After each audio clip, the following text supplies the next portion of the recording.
Müəllifdən nağıl dünyasına açılan qapı.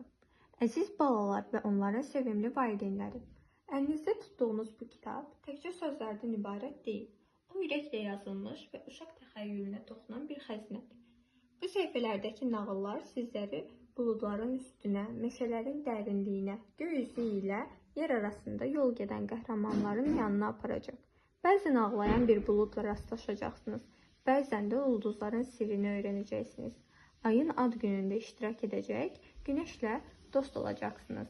Nağıl bir körpüdür. Uşağın ruhundan keçib dünyanın gözəlliyini, yaxşılığın gücünü göstərən sihirli bir körpü. Nağıl həm əyləndirər, həm düşündürər. Uşaq üçün isə nağıl həm ilk müəllim, həm ilk yoldaş, həm də ilk dua kimidir.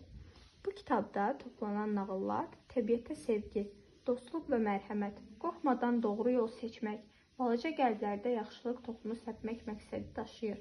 Biz inanırıq ki, hər bir uşaq bir toxumdur. Nağıl isə o toxuma işıq, su və qayğı verir. Böyüdükcə həmin uşaq mərhəmətli, düşünən, yaradıcı bir insana çevrilir. Əziz valideynlər, bu nağılları birlikdə oxuyun, səsləndirin, suallar verin, cavabları birgə axtarın. Uşaqlarınıza zaman ayırın.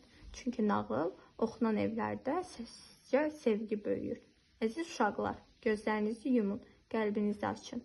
İndi isə gəlin birlikdə nağıl dünyasına yola düşək. Ulduzlar parlasın, buludlar rəqs etsin. Ay bizə gülümsəsin. Çünki nağıl başlayır. Müəllif Əli Yusif.